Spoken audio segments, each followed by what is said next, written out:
The biggest reform of the welfare state in 60 years has been described as immoral and heading for disaster.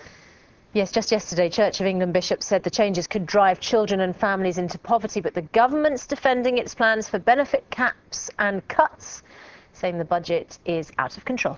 Well, either way, some of the changes come into effect next month. So Graham Satchell's been finding out just what the true impact will be. Peterborough. 14% of people here are on out-of-work benefits, slightly higher than the national average. The amount they get is about to be squeezed. When the welfare state started just after the war, we spent the equivalent of about £11 billion on welfare. Today, the budget has gone up. It's £200 billion a year. So who gets the most in benefit payments? I would say the unemployed. Pensioners, they don't get a lot, do they, Anne? I don't think. No.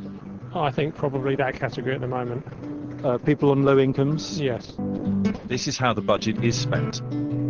People who are sick or disabled get £31 billion.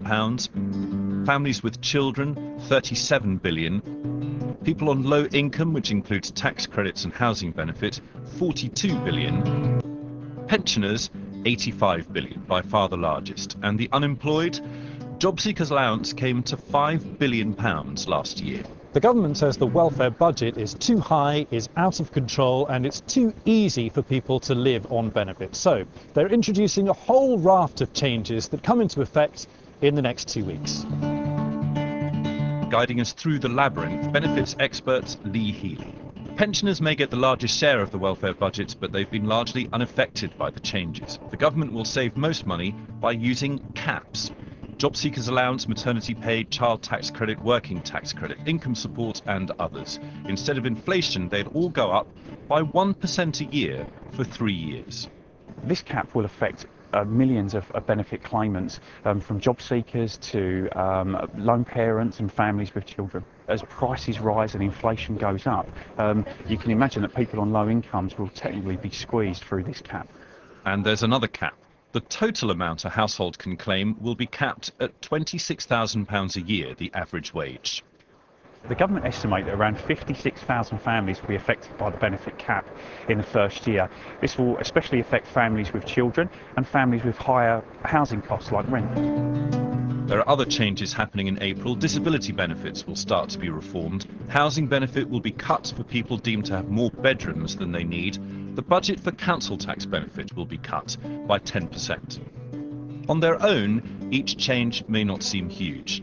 Taken together, it's the biggest reform of the welfare state in 60 years. I think the government are hoping that the sum of all these cuts will push people towards work, so that people don't become less more reliant on benefits, and actually they see work as the best option for them. That may be the ultimate test, whether more people in the end move from benefits to work.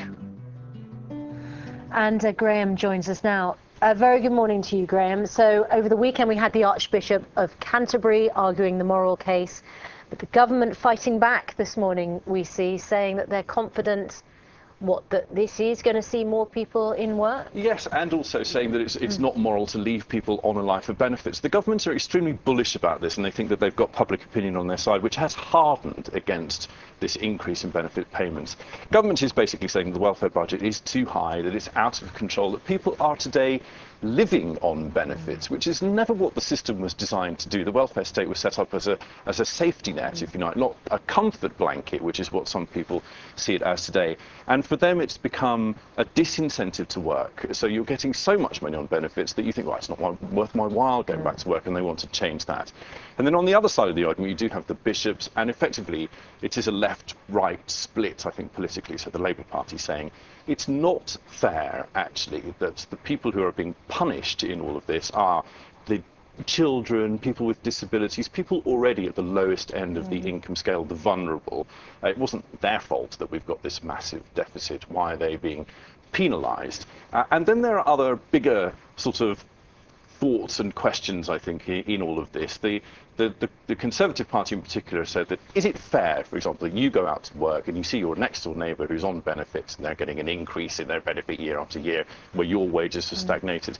Once you look at the figure and you see in the report there, one of the largest groups of people to get welfare benefits are people in work. So it's not an easy split like that, and the hugest bulk of it is pensioners. No debate here about whether pensioners should continue automatically to get things like winter fuel allowance, the free TV licence. That's one for another time, I think. All right, Graham, thanks very much. Yeah, and that will spark debate. We're looking at benefits all of this week on Breakfast. Do get in touch with us if you have a view on that.